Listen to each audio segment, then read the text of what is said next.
নামাজ কায়েম করুন বন্ধু, কারণ এপারের চেয়ে ওপারের জীবন বেশি সুন্দর।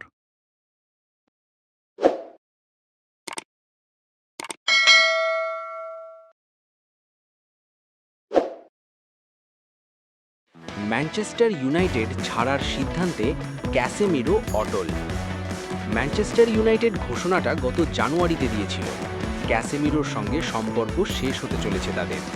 4 মরশুমের অধ্যায় শেষে এই জুনেই দল ছাড়ছেন ব্রাজিলিয়ান মিডফিল্ডার।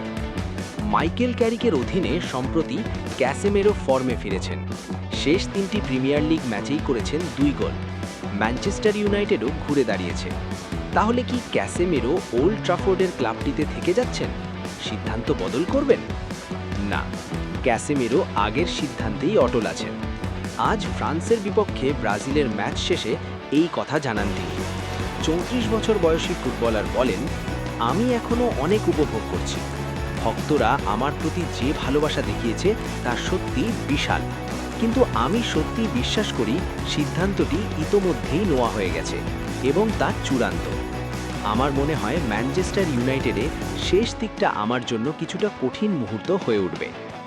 ক্যাসেমিরোর সঙ্গে জুনেই ইউনাইটেডের চুক্তির মেয়াদ শেষ হবে, অর্থাৎ ফ্রি এজেন্ট হয়ে যাচ্ছেন এই তারকা। তার গন্তব্য কোথায়? মেজর সকার লিগের বেশ কয়েকটি ক্লাবের সঙ্গে তার নাম জড়াচ্ছে। ব্রাজিলিয়ান সংবাদ মাধ্যমের বরাতে জানা যাচ্ছে তাকে কেনার দৌড়ে সবচেয়ে এগিয়ে ইন্টার মিলান। ক্যাসেমিরো ইউরোপে থাকতে চান। তিনি 2022 সালে স্প্যানিশ জায়ান্ট রিয়াল মাদ্রিদ ছেড়ে ম্যানচেস্টার ইউনাইটেডে যোগ দেন। রিয়ালের জার্সিতে 5 বার চ্যাম্পিয়ন্স লিগ, 3 বার করে লা লিগা ও স্প্যানিশ সুপার কাপ জিতেছিলেন। ওল্ড ট্রাফোর্ডে 4 বছরের কেরিয়ারে মোট 155 ম্যাচ খেলে এখনও পর্যন্ত গোল করেছেন 24টি, অ্যাসিস্ট 14টি। 2023 সালে লিগ কাপের ফাইনালে নিউক্যাসলের বিপক্ষে গোল করেন এই ব্রাজিলিয়ান মিডফিল্ডার এবং 2024 সালে জিতেছেন এফএ কাপ।